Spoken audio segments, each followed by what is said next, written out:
obrigada, doutora Lauren. Como sempre, muito bom ouvi-la.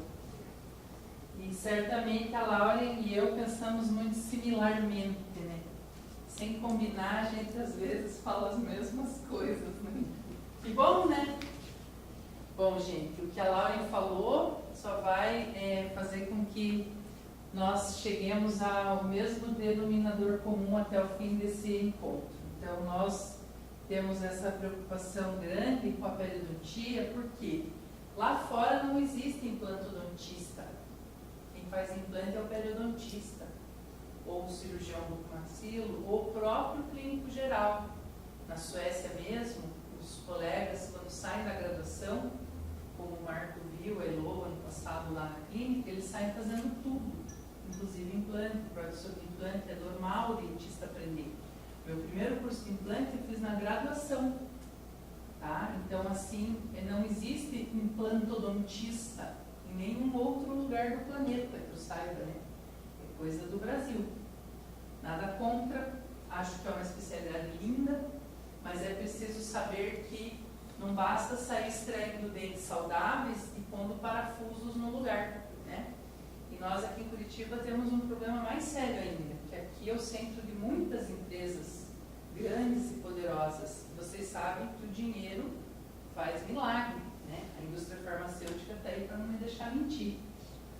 Então, se criam essas mentes produtoras de pensamentos que vão sendo propagados. E isso lá fora já caiu, já foi provado que a implantodontia sem apélio está fadada ao insucesso, né? Por isso que eu quero falar hoje um pouco para vocês. Então, aqui eu já falei do meu currículo, não vou ficar me estendendo. A única coisa que eu quero mostrar aqui é da participação nossa nesses eventos lá em Gotemburgo. Nesses eventos, desde 2005, eles vêm falando de periimplantite. Então, eu lembro, assim, de cabeça, os títulos dos congressos era 2005. Periimplantite, uma bomba prestes a explodir. No outro ano. Eu tenho todos os prospectos, os artigos e os palestrantes que falaram. No outro ano, dente ou implante?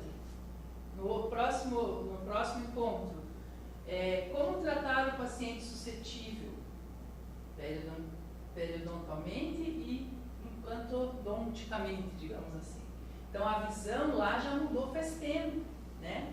Que sem esse conhecimento de pério, nós não vamos chegar a lugar nenhum. Então, vocês estão tendo essa oportunidade aqui de sair na frente. Por isso, eu escolhi falar hoje um pouco sobre esses temas. Para falar da... Não saiu o título, né?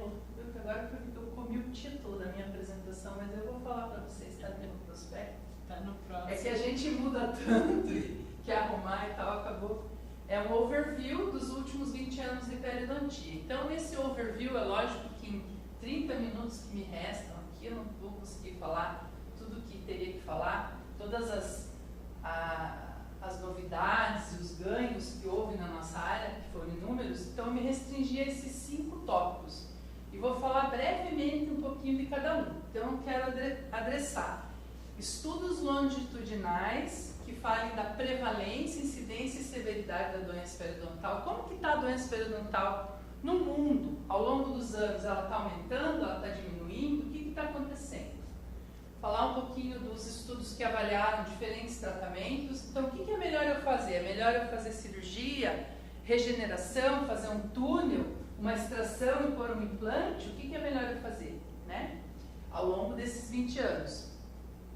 Quais os trabalhos que mostram se a terapia regenerativa realmente funciona e até em termos de custos, como que ela é? Porque nós sabemos que é muito mais caro você fazer o paciente pagar lá, sei lá, hoje, R$800 numa membrana, mais R$500 num enxerto de boa qualidade, numa marca de um enxerto bom, né, de um osso, um biomaterial que seja comprovado cientificamente que funciona mais o teu trabalho.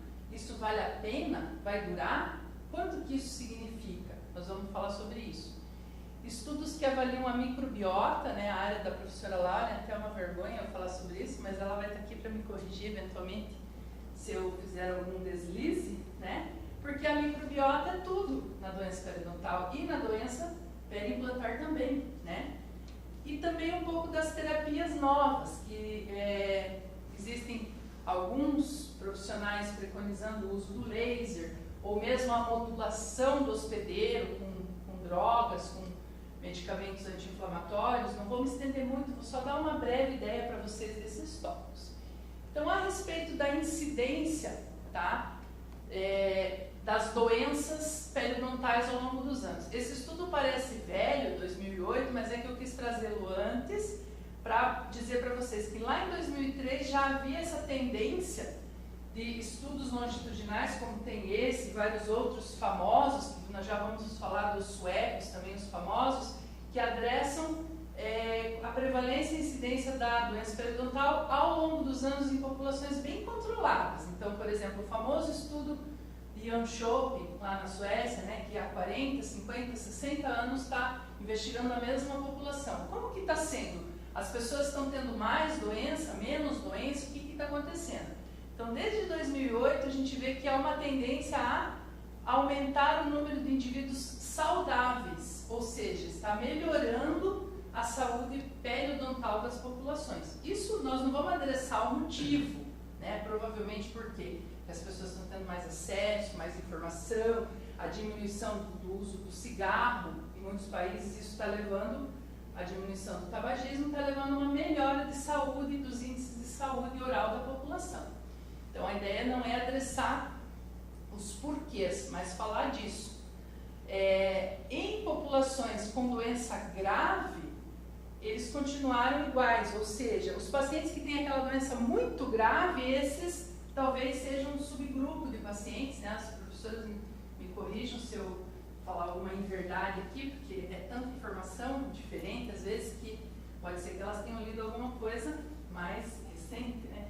Mas assim, essas populações mais graves, elas continuam meio que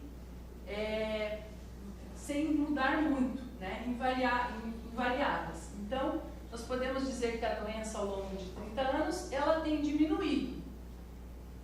E mais uma coisa, nesse trabalho aqui, por exemplo, que é um trabalho bem famoso, que a gente sabe que foi estudado a população desse condado, que a Suécia ela é dividida em condados. Eu me lembro muito bem desse feriado, que eu tive uma palestra com um professor que fez esses estudos, e todos os meus amigos viajaram.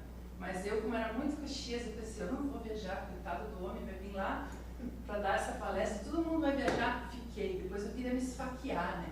Porque todos os meus amigos foram acho que para Holanda, na festa da rainha lá, e eu nunca fui para Holanda até hoje. Mas eu assisti a palestra e posso falar para vocês que foi muito boa. Na época, depois eu fiquei me odiando, né? Mas hoje eu vejo que eu aprendi muito. E esses estudos, o que eles fizeram? Eles avaliaram essas pessoas ano a ano e qual foi os índices desses grupos. Eles viram que foi aumentando, o índice de pessoas que tinham a doença mais severa foi abaixando, e ao longo desses 40 anos aumentou o número de dentes, e eles viram que o grupo mais severo também, a severidade da doença também houve um aumento. Mais de 60% da população estudada em 2013 não teve bolsas maiores do que 6 milímetros, que são aquelas bolsas mais graves. Desculpe que eu coloquei em inglês, porque na verdade é mais fácil fazer um print screen do abstrato e ler do que ficar lá traduzindo, né? Porque nem sempre a gente consegue deixar bonitinho, assim, pequenininho, né? Que caiba no slide. E também para dizer para vocês que é bom saber inglês para fazer especialização. Né? Os meus ex-alunos que o digam, né? Que a pentelha aqui, fazer eles lerem um monte de artigo. Eu não tenho culpa que os artigos são em inglês. Mas hoje em dia vocês têm mais ferramentas, né? Para conseguir ler a literatura de uma forma muito mais fácil. A gente tinha que ir lá buscar artigos, às vezes viajar para São Paulo para conseguir os artigos. Hoje é tudo muito rápido. Vocês têm um privilégio da informação chegar muito mais rápido. Então, que nem a professora Cristiane vai mostrar ali uma parte de uma pesquisa que está sendo feita agora, né? Então, isso não existia na minha época, lá atrás, quando eu fui estudar, né? Então, assim, através desses estudos longitudinais de incidência e prevalência, nós podemos ver que o que está acontecendo? A saúde periodontal melhorou na população, pelo menos nessa população sueca, né? Onde não se deixa de respeitar a literatura para trabalhar, porque muita gente pensa assim, puxa, mas se eu for estudar lá com a Karima, minha vida vai ser muito chata, só vou ficar lendo artigo. Não, senhor, vai trabalhar e muito, só que de uma forma correta, que você pode sair fazendo um bolo lá sem ler a receita e vai perder não sei quantas, né, doses daquele ingrediente porque você não leu a receita. Então, assim, a gente acredita que saber a literatura te dá poder, te dá condições, como a Laura falou, de fazer o melhor para o teu paciente. Até é uma questão de você se sentir bem. Porque é muito ruim você sair, que nem vocês que estão saindo hoje da faculdade. Quando eu me formei lá atrás, em 92, a disciplina que eu menos aprendi foi periodontia. E meu pai perdeu todos os dentes por doença periodontal, sendo que ele ia nos melhores dentistas da cidade. E ninguém tratava dele, só extraíam os dentes dele. Eu falei, mas não pode ser normal isso, tem que ter um jeito, né? E assim, a não ter o conhecimento, não ter tido o conhecimento, me levou à indignação de querer estudar mais, né? E isso me mostrou um leque de possibilidades. Hoje eu vejo que não faço só pele no consultório, muito pelo contrário. Eu sempre falo nas aulas que o periodontista ele tem sim que saber fazer outras coisas, tem que saber fazer implante. O periodontista que não faz implante, infelizmente no Brasil morre de fome. Então, na nossa especialidade, a gente vai ensinar a fazer implante, claro, mas bem feito. Aquele implante que vai durar. Não aquele implante que vai ter já nasce doente, já nasce caolho, como eu falo, né? O cara já põe errado, já não respeita primeiro que tem que tratar o paciente doente para poder pôr um implante. Que eu falo para os pacientes, você quer pôr uma BMW na sua garagem com goteira? Bem assim que eu falo para os meus pacientes. E tirar uma perna boa para pôr uma perna mecânica não vai resolver o teu problema. Se você já não está tratando o dente, que é natural, que você recebeu aí gratuitamente, imagine um parafuso lá, como que vai ser muito pior, né? Então, assim, as populações estão vivendo mais, sim, estão ficando com mais dentes e mais saudáveis. E digo mais, nós, periodontistas, que vamos tratar a população idosa, que cada dia mais, né, está aumentando, graças a Deus. No meu consultório, quem vai lá sempre vê, é tudo 90 a mais, 80 a mais, 70, 80 e 90 a mais, 70. E eu amo meus velhinhos. Primeiro que 100% de sucesso, né? Parece feio falar isso, né? Mas é verdade. Você faz um tratamento que vai durar mais ou menos 10 anos, 100% de sucesso, né? Não é verdade? Eu não estou sendo malvada nada, só sendo a literatura, gente. Se na literatura diz, e o implante, em média, dali 10 anos, 42% dos implantes apresentam algum tipo de problema. Claro que pequenos e grandes problemas. Então, se vai durar 10 anos, tá louco de bom, né? Então, eu quero mais atender meus idosos e deixá-los felizes. Só que eu não posso também fazer um tratamento que esse paciente, que nem a gente recebeu um paciente essa semana de 92 anos, a Vanessa, que é minha auxiliar, pode confirmar para vocês, com Parkinson, que não conseguia sequer higienizar o protocolo que colocaram nele. Enquanto que ele tinha os dentes naturais dele, que podiam ter sido preservados, né? Então, esse pensamento que a gente não aceita mesmo, né? Mas vamos voltar aqui para a aula, senão eu vou passar do meu tempo e vou receber uma penalidade. Esse outro estudo, vocês me perdoem, que ficou tão pequenininha a letrinha, né? Que lá em casa, assim, eu olhando, parece que está melhor. Mas aqui quer dizer o quê? Esse estudo alemão, tá? Muito bom, muito bem feito. Eles mostraram que as pessoas estão ficando mais velhas e com mais dentes. Então, eles vão precisar, ele mais ou menos faz uma previsão. E vocês, como recém-formados, ou quase formando, vocês têm que ver qual o caminho que eu vou seguir, né? Vocês estão fazendo já uma especialidade, mas precisam ter também esse conhecimento para saber o que fazer de melhor para essa população que você vai receber no teu consultório, né? Então, muito provavelmente que as pessoas estão vivendo mais, mantendo mais dentes na boca, e no futuro eu vou ter mais milhares de pessoas aí com dentes e necessitando tratamento, tá? A doença, ela diminuiu, mas as necessidades periodontais, elas se mantêm, e cada vez mais, porque as pessoas têm vivido mais e ficado mais tempo com seus dentes. Isso estamos falando lá na Alemanha e na Suécia, né? Que é o que deveria acontecer no mundo inteiro, né? Nem vou questionar situações diferentes. diferentes tipos de tratamento. Se eu estiver falando alguma coisa assim, do nível de pele que alguém não entenda e queira perguntar, por favor me interrompa, porque isso aqui é uma conversa, um bate-papo, eu não quero que pareça assim uma aula, né, formal, que vocês tenham que ficar só ouvindo. O que é tratamento regenerador? Para quem não sabe, há muitos anos, já desde 1982, digamos, né, por aí, né, o professor Lima, no livro do Linde, que é a Bíblia de um bom periodontista, tem que ter o livro do Linde, né? Tem muitos outros bons também, mas esse eu acho que é o melhor. Vocês vão ver lá as pesquisas de regeneração. O que é regeneração tecidual guiada, o RTG, ou uso de membranas? É quando eu coloco uma barreira aqui, uma barreira mecânica, perdão, para impedir que um tecido venha e cresça outro tecido antes. Então, se eu tenho um defeito lá no meu osso, causado pela perda, pela doença, né, eu tenho lá na minha radiografia aqueles defeitos em V, que são característicos da doença periodontal. Então, aqui o dente, a raiz, e aqui eu tenho uma bolsa periodontal. Na radiografia eu vou ter um defeito vertical angular, ou defeito infraósseo, né? São vários nomes para a mesma coisa. Esse V aqui, esse defeito, que ele não é apenas uma parede, ele pode ter 3, 2, né, várias, né, é um buraquinho.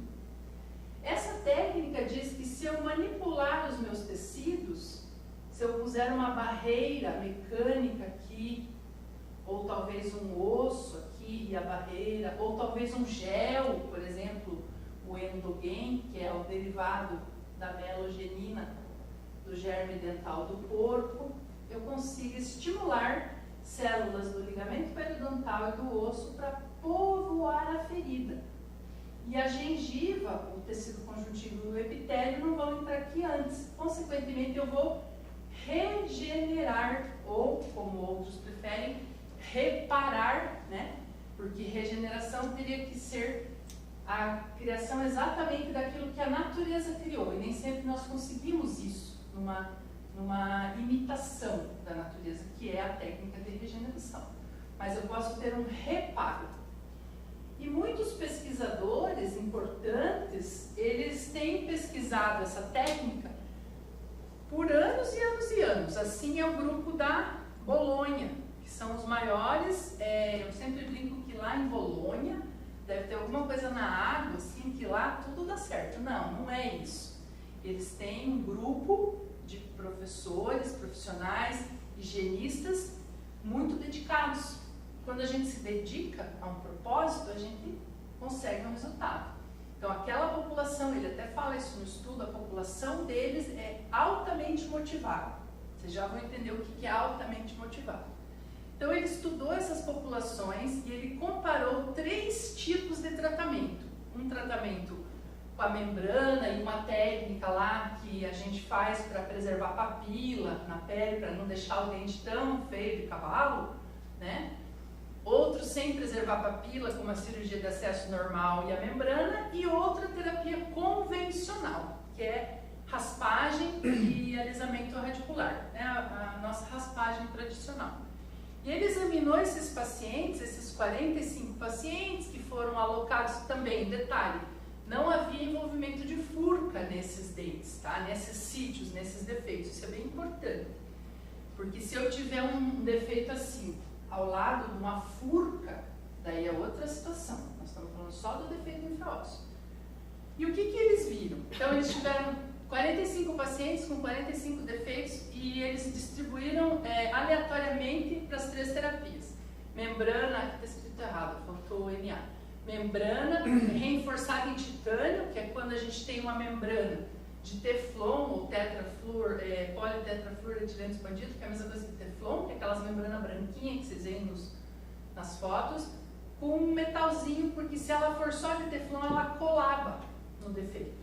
Então, eles inventaram, esse grupo de Bolonha, essa membrana reforçada em titânio, para ela ficar tipo uma armação, assim, uma tendinha, né? Então, eles fizeram essa membrana chique aí, que eu lembro na época a gente comprava aqui, era $700, né? Agora nem consegue mais essa membrana, não tem mais visto, Muitas coisas boas não vêm para o Brasil. ou se vem, demora uma cara para vir, assim, sabe? Daí eu lembro que eu ia nos congressos que tinha um material que eu uso muito no consultório, que é o BIOS, da Geislich, que é uma empresa suíça.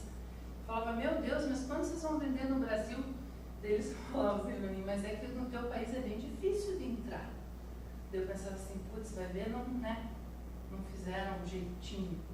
Agora estão vendendo desde 2010, mas a gente já conhecia o material há anos e não podia usar, né?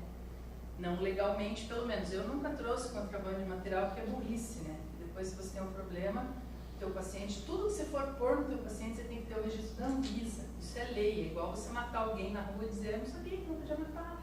Vai preso igual, né? É lei. Então, essa membrana, infelizmente, vocês não vão conseguir comprar, mas tem outros tipos. Enfim, eles trataram com a técnica de preservação da papila e sem a técnica de preservação da papila. E uma só cirurgia de excesso. Falei raspagem, mas falei errado. Só a raspagem é campo aberto, né? Que é uma raspagem também, que você pode tratar esse defeito com raspagem a campo aberto e de várias formas. Então, nesse trabalho, esses pacientes altamente motivados, o que significa? Eles iam no consultório uma vez por mês no primeiro ano e eram atendidos por uma higienista que fazia uma terapia, aquela tacinha de borracha, revelação de placa, ó, aqui tá sujo. Então isso é altamente motivado. Então se você quiser o resultado que ele teve, você vai ter que fazer a mesma coisa, né? Isso tudo tem que estar no custo do teu tratamento. Você não pode cobrar do paciente uma cirurgia, estou falando isso para vocês que estão agora entrando no mercado de trabalho, porque quando você pensa, vou cobrar R$500, está ótimo.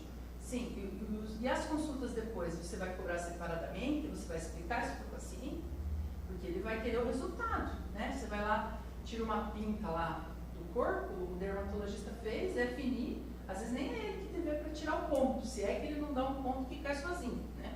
Acabou a sua relação com o profissional que te prestou aquele serviço. Nós, dentistas, é praticamente um casamento, né? Não é verdade? Casamento, se fosse bom, não tinha testemunha, né? Então, assim, não, verdade. Então, assim, o paciente, ele recebia um suporte mensal no primeiro ano e depois a cada 3 meses durante os 20 anos subsequentes. E eles consideraram perda de inserção quando eles já tinham 2 milímetros de aumento, tá? Bolsas maiores ou iguais a 5 milímetros que mais apresentaram decorrência da doença. Então, se eu tenho meu paciente vindo na manutenção com bolsas mais profundas e sangramento, é o que vai me determinar que eu vou ter mais problemas. E 20 anos depois, aí eu não traduzi tudo isso aqui que não ia dar muito certo. Eu vou só dar um overview aqui para vocês dos resultados, mas rapidex aqui. Achei muito legal que eles colocaram até os valores, olha. Resumidamente, para vocês entenderem, o grupo que mais deu problema foi o grupo que eles não fizeram a regeneração. Tá? Eles tiveram mais problema no grupo que eles não fizeram a regeneração. Então, isso aqui a gente falava anos atrás, quando a gente começou a ter a apresentação da técnica para nós, né, da regeneração, a gente falou assim, vou fazer tudo isso, essa cirurgia que é super chata, o paciente fica reclamando que aquela membraninha lá acabava expondo. Eu tive uma vez um caso que eu fiz para um colega bem famoso aqui na cidade, um protesista muito bom, o Dr. Marcelo Castellano, e era paciente do Castellano. Aí eu falei, vou fazer para você esse negócio para paciente, mas você tem que vir todo sábado, ela vinha de 13 Tilhas, Santa Catarina, todo sábado para eu atender a mulher. Pensa se arrependimento matasse, né? Mas ficou ótimo, ficou excelente. Fiz membrana, fiz regeneração daquele sítio. Então assim, você vai ter como cobrar do paciente isso, você vai entender que você precisa se dispor a tudo isso para ter esse bom resultado, então faça. Não adianta comprar a membrana mais cara do mundo e achar que toda aquela membrana, né, e fazer a bênção, Pai, Filho e Espírito Santo e está tudo resolvido. Não! Você vai ter que ver teu paciente, você vai ter que examinar. Aqui nós não temos higienistas como eles têm lá fora, né? A higienista, por exemplo, na Suécia é um curso de graduação. Ela fica na graduação, faz 5 anos de graduação. Então, uma higienista lá é bem diferente de uma higienista aqui, né? A higienista aqui no Brasil não tem o conhecimento que ela deveria ter para fazer praticamente o serviço que só o dentista pode propor, né? Então, esse custo do tratamento ele tem que estar sabido para você, como profissional, e para o paciente. Aí você vai ter um bom resultado. Porque se você olhar até na média de valores, claro que aqui está em euros, né, porque eles moram na Europa, né, então se fosse no Brasil, você coloca isso em reais, enfim. O tratamento mais caro foi esse aqui de regeneração, mas foi o que menos deu problema lá, parece que 2 em 26 tiveram problema, diferença dos níveis de inserção foi muito melhor no grupo com membrana, mesmo sem a preservação da papila. Então assim, vale a pena fazer um tratamento mais caro? Vale! Mas você tem que saber que esse tratamento mais caro, ele também requer mais esforço da sua parte, né? É o que eu falo com os meus pacientes de implante, por exemplo, ou mesmo esses DPL. Não adianta nada você investir um monte na sua boca e não fazer a sua parte. Eles falam assim, mas vai durar quanto? Eu falo, bom, se você usar no cofre, pode ser que dure para sempre. Agora depende de você usar teu cofre também. Se for muito úmido, em Curitiba tudo mofa, né? Vai oxidar. Então assim, o teu resultado clínico vai depender da motivação que você tiver em relação ao tratamento e o teu paciente, tá? Então esse estudo aqui, olá professora Ângela, seja muito bem-vinda. Desculpa. Minha querida amiga e colega, minha colega de turma, professora Ângela. Sempre foi a mais estudiosa da turma, né, Ângela? Há controvérsias. Sempre foi.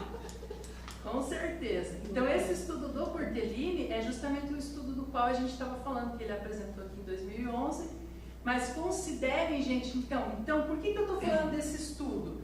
Vale a pena sim você regenerar defeitos periodontais ao longo dos anos e ver esses pacientes manterem seus dentes, preservando o seu suporte. Não precisa extrair o dente por um implante para ter o mesmo resultado, até porque o implante é muito pior que o dente. Não vai ter esse mesmo resultado. Se você tiver uma mucosite periimplante, ela desenvolve muito mais rapidamente, né? Como que você vai raspar um implante, que é um parafuso? Como que você vai higienizar? O paciente vai apertar aqui, vai ter dor, né? Vai ser uma série de problemas. Então, eu não preciso sair extraindo dentes e pondo implantes se eu tenho técnicas de manter o paciente sim por 20 anos com seus defeitos infraósseos regenerados, uma vez que eles estejam altamente motivados. Ah, mas prof, esse tratamento é muito caro. Mas você não precisa fazer esse tratamento então. Faça um outro tratamento chamado curetas de Grace, escovinhas interdentais e revelador de placa, né?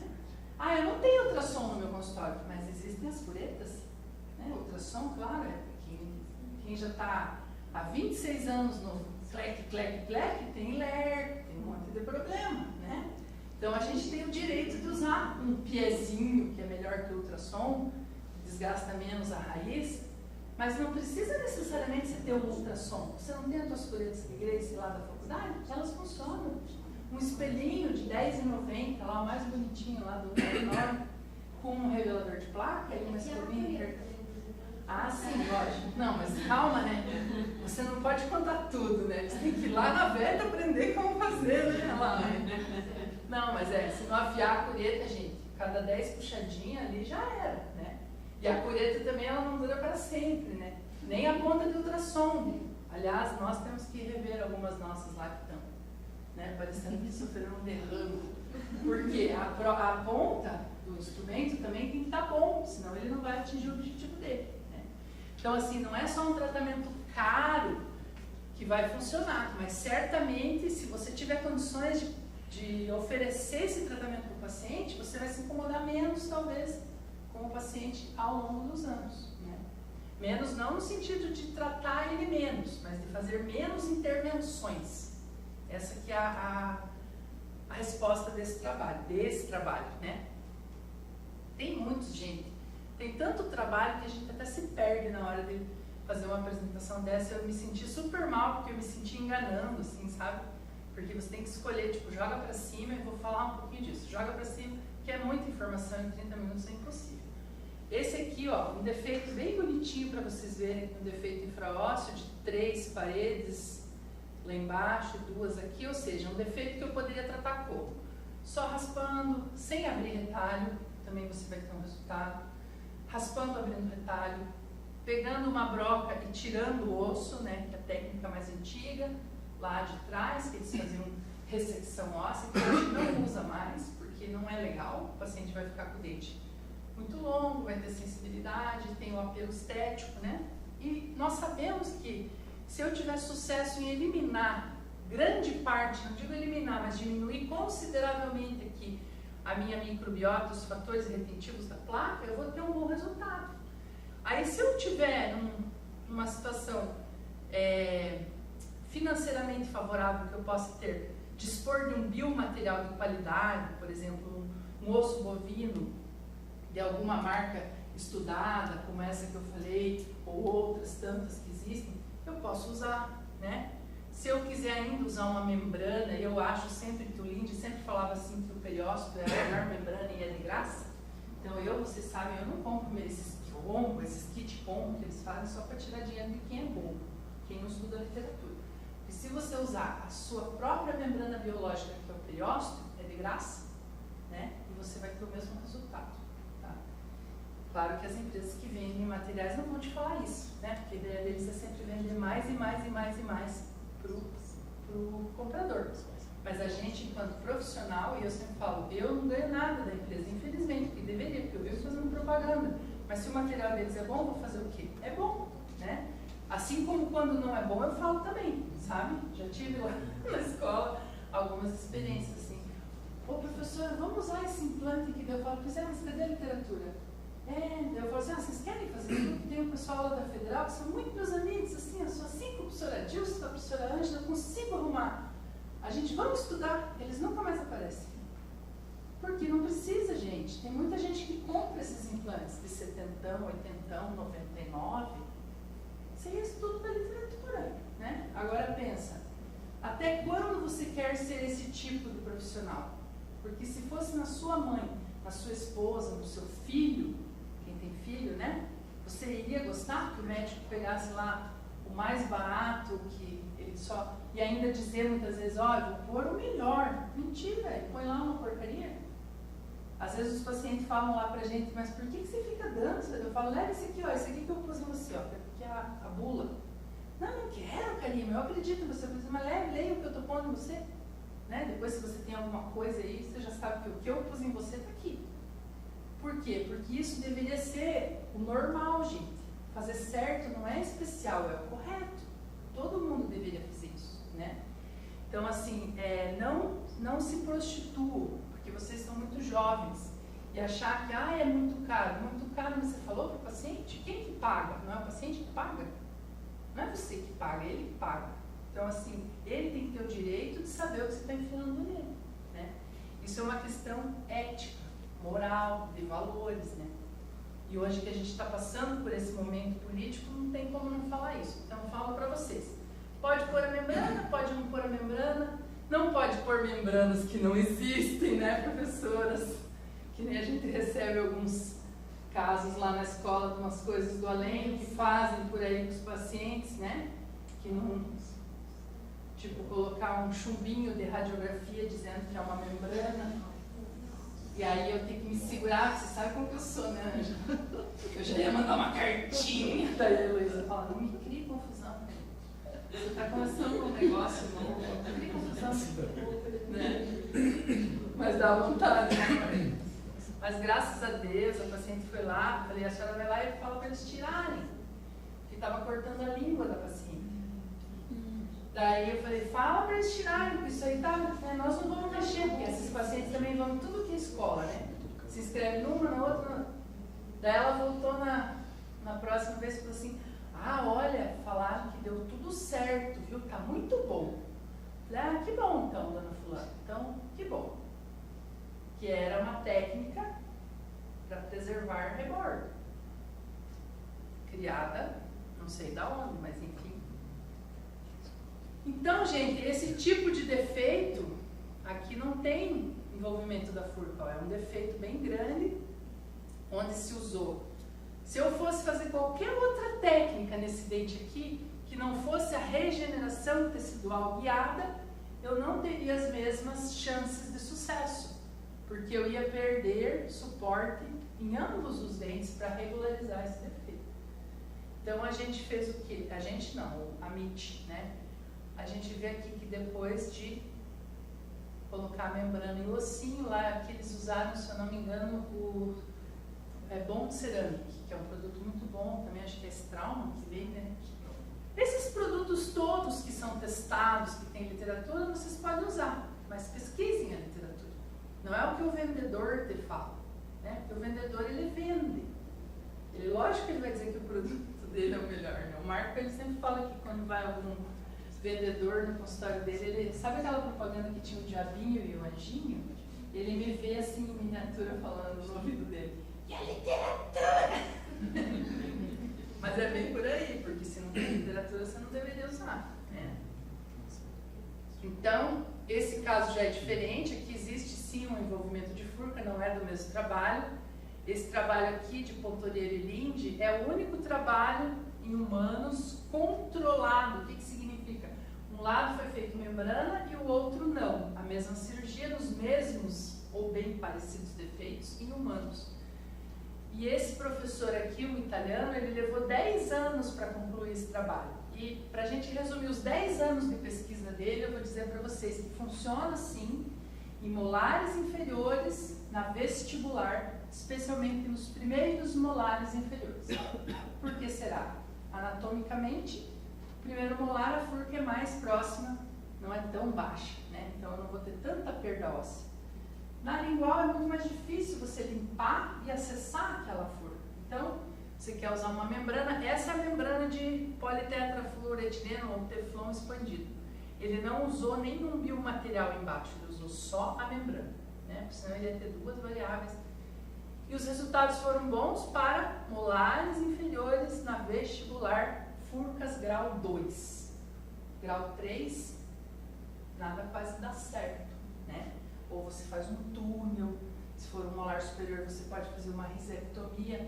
Daí eu me lembro, alguns anos atrás, quando eu dei essa aula de furca, foi bem na época que teve lá um encontro desses europeus. Eu não fui, mas eu sempre lia os resumos em Genebra, acho que foi no ano 2000. Daí um professor bem famoso falou assim: hoje, com o advento dos implantes, porque os túneis sempre dão cárie, né? 25% dos túneis dão cárie. O paciente não higieniza muito bem.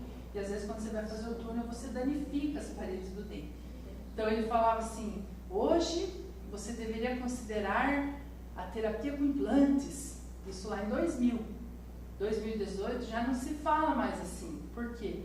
Porque o implante também vai dar problema. 42% dos implantes dão problema. Ou seja, o paciente periodontal, ele é paciente periodontal. Seja com implante, seja com dente, vocês têm que saber tratar o paciente periodontal. Ponto, né? E daí vocês vão ter sucesso. Seja com dente, seja com implante. Bom, rapidamente agora o outro tópico. Então já falei que as terapias regenerativas funcionam, são boas em alguns casos e você tem que considerar custo-benefício. E sobre as terapias, ou as terapias não digo, mas sobre as evidências científicas da microbiota. Esses famosos estudos aqui, feitos em conjunto entre as equipes de pesquisa de Gotemburgo e lá no Forsyth, onde a Laura pôde estudar, é um dos estudos mais lindos assim, que eu já li. Foram feitos, se eu não me engano, 27.000 vezes lá os DNA probe, né, os exames de bactéria. Então, assim, um trabalho gigantesco, deve ter custado milhões, né, muito dinheiro. Mas assim, lindo, lindo. O que eles viram? Eles viram o efeito do tratamento periodontal na microbiota subgengival durante 2 anos, mas não assim no começo e no fim. Eles examinaram no início, 1 mês, 2 meses, 3 meses, e foram desenhando, porque nós sabemos hoje que o que é a microbiota? Ela é uma população, né? Que ela tem interações. Então não basta eu ir lá e matar uma bactéria, ou essa aqui é o demônio, essa é o capeta, essa é... Não, tem, né, os grupos de capetinha, as falanginhas do mal, as falanginhas que estão na direita, na esquerda e no meio, né? Então, assim, não adianta só matar o Bolsonaro, só o PT. Eles viram todo mundo, cada um, e como preservar o resultado desse tratamento. Então, assim, 178 pacientes que foram tratados em Gotemburgo, mesmo lá na Universidade de Gotemburgo. Daí eles tinham o exame inicial 3, 6, 12, 18 e 24 meses. após a terapia periodontal. Terapia que fosse necessário. Tinha vários grupos de terapia. Raspagem de cirurgia, raspagem com administração de antimicrobiano, mais amoxicilina e metronidazol, fibra de tetraciclina, que é aquela fibrinha de tetraciclina que você enfia lá no suco gengival do paciente, né, que é terrível, que eu acho que não é terrível só contra os insetos, é terrível para o paciente também, né? Só o fato de você enfiar a fibrinha já dá uma perda, um desconforto, mas ele já é como se fizesse um fio retrator gigante, assim, sabe? Mas realmente resolve, né? Porque a própria fibra, ela tem a tetraciclina e a presença dela ali talvez já cause alguma recessão. Enfim, aí eles examinaram 40 espécies de bactérias e analisaram 27 mil amostras de DNA. Mandavam lá de Gotemburgo para Boston, lá para o Forsyth. Ups. E aí o que eles viram? Que houve umas diferenças nas séries lá, as vermelhas, que tem toda aquela divisão que a professora Lauren, que gosta dessa parte de microbiologia, né? Mas nós sabemos que eu tenho a série roxa, a série amarela, a série vermelha, a série verde, e elas vão sendo, né, a vermelha do mal, é só lembrar assim, a vermelha do mal, né? Não, tô brincando, gente. A laranja, e eles foram vendo que essas colônias de bactérias, essas relações foram mudando já no início do tratamento. Que essas mudanças se mantiveram e algumas bactérias, ficou bem pequenininho aqui, né? Mas enfim, aqui estão as séries, ó. Laranja, série vermelha, série verde, série azul, que são as classificações dos diferentes tipos de bactérias e as suas virulências e agressividades, né? Então eles foram vendo que aquela rápida alteração que acontecia no início do tratamento, que gerava todas as alterações posteriores e se mantinha por 2 anos, tá? Então, se eu consigo, achados relevantes, são muitos achados relevantes, né? Eu só coloquei alguns aqui. Se eu consigo, por uma felicidade, no início do meu tratamento, reduzir as séries mais agressivas, eu já vou reduzir, ó, de 30 a 40 espécies que foram testadas, especialmente as que iniciam ou têm mais poder, né, na infecção. Já nos 3 primeiros meses eu vou ter me livrado delas e, consequentemente, eu vou ter um bom resultado, que elas levaram a diminuir também outras que são, vamos dizer assim, os correligionários delas, né? Então não basta só matar o chefão, tem que matar todo mundo, né? É que nem a musiquinha, se cantar, pega ladrão, não sobra um irmão. E assim é na microbiota. Se eu conseguir reduzir a série vermelha e laranja, que são as piorzinhas, né? Eu vou ter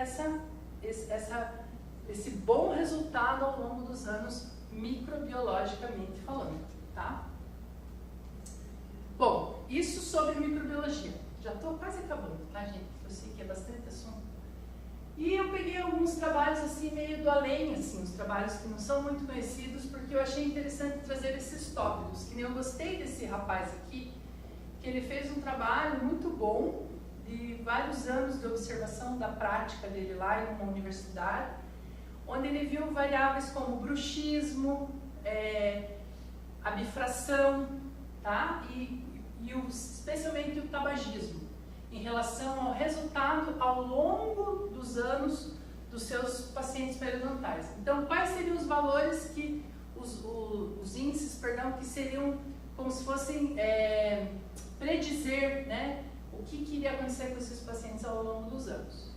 Então, o que ele viu lá? Todos os pacientinhos que ele tratou, Canuti e colaboradores, 2017, ele viu que existiam certas situações que aumentavam os problemas. Por exemplo, o cara fumar, ter bruxismo, estavam significativamente associadas às perdas tooth loss e periodontal disease rates que ele deu, que é perda de dentes e doença periodontal. Defeitos verticais e circunferenciais, que são os piores ainda, que são tipo aquela pista de skate que tem ali perto do Gaúcho, ali perto do cemitério, sabe aquela pista de skate? É um defeito circunferencial, aquele ali é o pior que você pode ter, porque ele não tem parede nenhuma para você segurar ali o teu coágulo, né?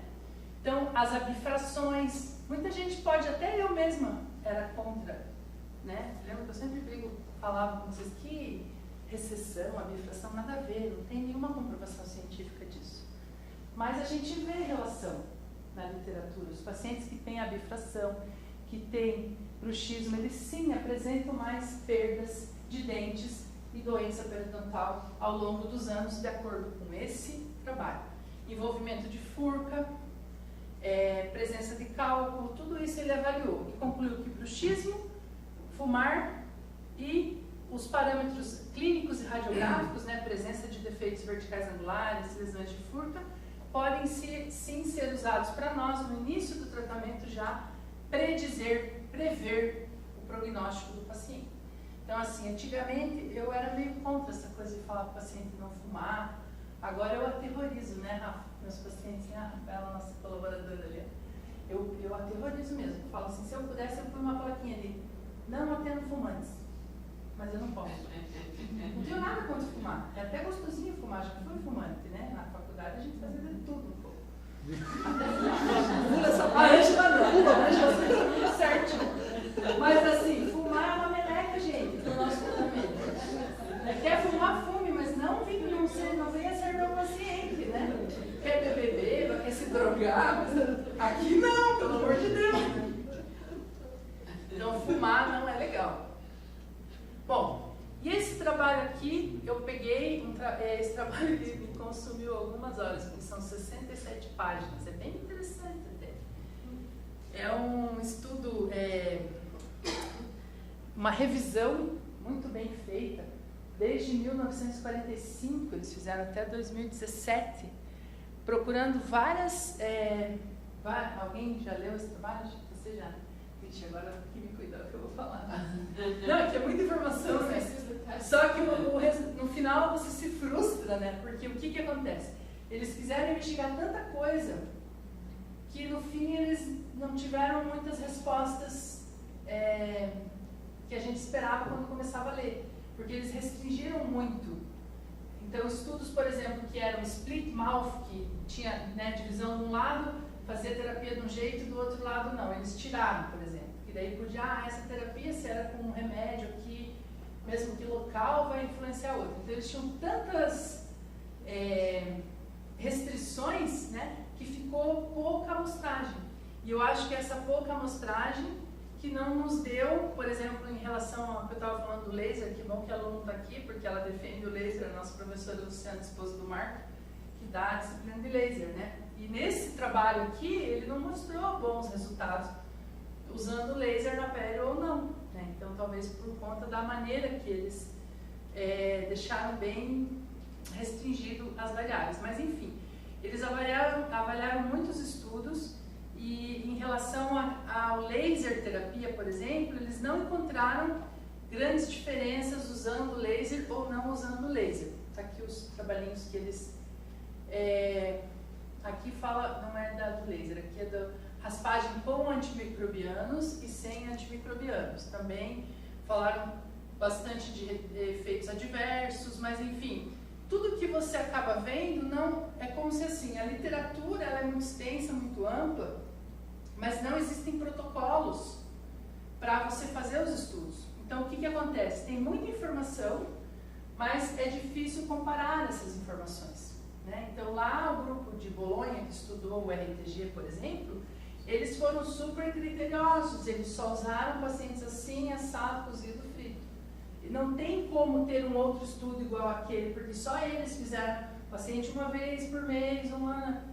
Esse trabalho aqui, ele pegou estudos de 1945 até 2017, procurando responder perguntas extremamente importantes para nós. Tipo, então, prof, eu tenho que dar antibiótico ou não dou antibiótico? Eu dou antibiótico quando eu começo, eu dou no meio do tratamento, eu dou quanto de antibiótico? É melhor eu dar antibiótico um só ou associado? Eu tenho que dar antibiótico tópico? Eu devo usar irrigação? Não tem essas respostas. Por quê? Obrigada. Porque a literatura que existe, ela é extremamente variável. Então, cada profissional, cada grupo fez seu design do seu estudo e quando eles restringiram demais as variáveis, né, para poder chegar talvez a essa resposta, você não encontra resposta praticamente para muita coisa. Até uma coisa que eu achei curioso, né, que eles falaram nesse estudo, que ser atendido por um especialista, um clínico geral, era o mesmo resultado. Eu pensei assim, oi? Como assim? Não pode ser o mesmo resultado? Estudei tanto, né? Como não desmerecendo, porque eu acho que o clínico geral é o mais importante, só ele que nos manda paciente, né? Mas assim, não pode ser a mesma coisa. Como que vai ser a mesma coisa? Se você estudou mais para fazer um negócio, você tem que saber mais que quem estudou menos, né? E ele vai entender de outras coisas. Então, as respostas, elas não foram consistentes, tá? Então, a gente, na verdade, não sabe. Eu diria para vocês que o mais inteligente seria dizer que nós temos que fazer um tratamento baseado em várias evidências científicas. E o paciente, ele tem que ser tratado hoje uma visão nova. Você tem que olhar para esse paciente, hoje até mesmo a classificação desses estudos já caiu, né? Nós temos a nova classificação, então nós nem podemos adressar esses trabalhos frente à nova classificação. Mas nós temos que olhar o paciente não apenas como um indivíduo único, mas como sítios específicos. Então, esse paciente talvez que tem um defeito aqui num dente específico, nesse dente específico eu tenho que fazer um tratamento que eu não preciso fazer na boca inteira. Quer um exemplo? Os trabalhos de raspagem famosos da Elizabeth, todos aqueles que a gente leu a vida inteira, onde eu raspo dentes que não têm bolsa, eu tenho recessão. Então, eu não devo raspar bolsas menores do que 3 milímetros, que é errado, né? Então, assim, talvez a literatura ao longo desses 20 anos está nos mostrando que a gente não tem uma receita de bolo. Nós temos que tratar o paciente como um ser único, com aqueles problemas, claro. Eu vou ter previsibilidade de certas situações que, radiograficamente ou clinicamente, vão me dizer se o cara tem tantos defeitos infraósseos, a chance dele ter mais problema é tanta ou menos problema é tanta. Mas eu não vou saber, pela literatura revisada aqui nesse trabalho, por exemplo, se eu devo fazer antimicrobianos para todo mundo, se eu não devo, como que eu devo proceder, tá?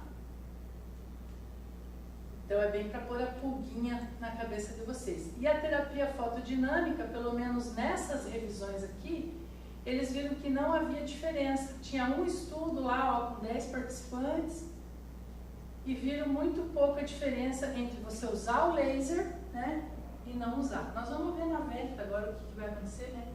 Que a professora Luciana agora ela é casada com o Marco há 20 anos, mas ela arrumou um amante, que é o laser. Ela está apaixonada pelo laser. E eu acho que ela está certíssima, porque eles têm ótimos resultados de pacientes oncológicos, por exemplo, né? Oncologia, suportivas. Então vamos ver o que acontece na pele. E para concluir, esse trabalho aqui eu achei bem interessante também, de um colega da Bélgica. Ele estudou, falou, na verdade não estudou, ele fez uma revisão sobre a situação do teu hospedeiro frente às doenças periodontais e periimplantares. Então ele coloca nessa tese, muito bonita a tese dele, como que nós deveríamos fazer com o hospedeiro, porque a doença não é uma doença que é afetada pela tua falha, né?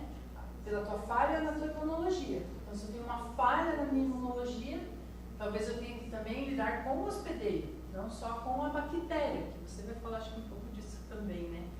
Então, ele fala sobre balanço, sobre equilíbrio, o uso de medicamentos para alterar a resposta do hospedeiro e um desequilíbrio causado pela doença. Então, isso também é uma coisa nova, que eu não vou nem entrar nessa seara, não compete a mim, não tenho preparo para tal, mas acho que é interessante vocês começarem a pensar nisso também, que a professora Cristiane, até a Manuela também vai falar um pouco sobre a relação do indivíduo, do hospedeiro, com a doença. Como que a gente pode ter um bom resultado olhando o paciente além daquela bolsa, além daquele dente, né? O paciente não é aquela boquinha que vai no consultório, ele é um corpo, um ser, ele tem até alma, sabe? Ele tem parentes, ele tem filhos.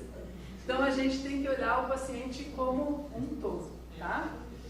Então, para concluir, minha gente, que eu acho que eu já explodi no meu tempo, né?